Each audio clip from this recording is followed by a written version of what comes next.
காமராஜர் 1985 நூற்றாண்டு விழா மலர். அந்த மலரில் காமராஜர் படம் கிடையாது. பட்டாபி சீதாராமையா படத்தை போட்டு கீழே கு காமராஜ் நாடார் அந்த பட்டத்தை அந்த மலரிலே வெளியிட்டிருந்தார்கள். மலர் வெளியாகிவிட்டது, நாடு முறாவில் விநியோகிக்கப்பட்டு விட்டது. காங்கிரஸ் கட்சியில் காமராஜர் நேருவுக்கு இணையான ஒரு தலைவர், தென்னாட்டு தலைவர், தியாகம் செய்த தலைவர், 3000 நாட்கள் சிறை கொட்டடியில் வாடிய தலைவர். அவர் படத்தை போடாம அந்த மலர்ல பட்டாபி சீதாராமையா படத்தை போட்டு அதற்கு கீழே கு காமராஜ் நாடார் என்று வரைந்திருந்தார்கள், அச்சிட்டிருந்தார்கள்.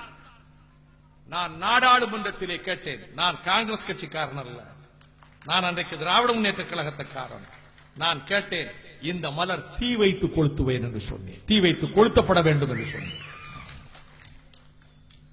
தமிழர்கள் எங்கே அவர்கள் அவமதிக்கப்பட்டாலும் அவர் அதை எதிர்த்து எரிமலையாக சீறுகிற உள்ளம் எங்களுடைய உள்ளம்.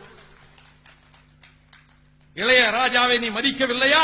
பாராளுமன்றத்திலே போர் முழக்கம் செய்திருக்கிறேன். இளையராஜாவுக்கு நிகராக இசை துறையிலே சாதனை படைத்தவன் யார்? ஒரு ஜப்பானியனோ, கொரியாக்காரனோ, சீனாக்காரனோ கிடையாது. சிம்பனிக்கு இசையமைத்தார். நீ வரவேற்றாயா? மதிப்பு கொடுத்தாயா? நாடாளுமன்றத்திலே கேட்டு.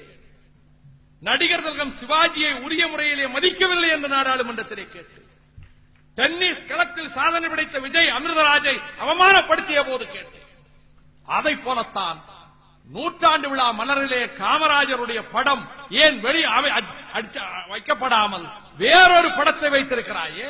நான் கேட்டேன், நீ திலகர் படத்தை வைக்காம இன்னொருத்தன் படத்தை வச்சு திலகர்னு படத்தை வச்சிருந்தா நீ பம்பாயை விட்டு வெளியே வந்துருவியா?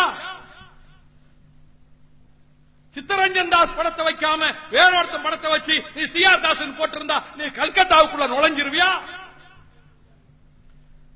தமிழர்கள் என்றால் நாங்கள் என்ன எல்லாவற்றையும் தாங்கிக் கொள்ளக்கூடியவர்களா? என்ன தைரியம் இருந்தா அப்படி ஒரு மலர் வெளியிடுவேன் என்று கேட்டோம்.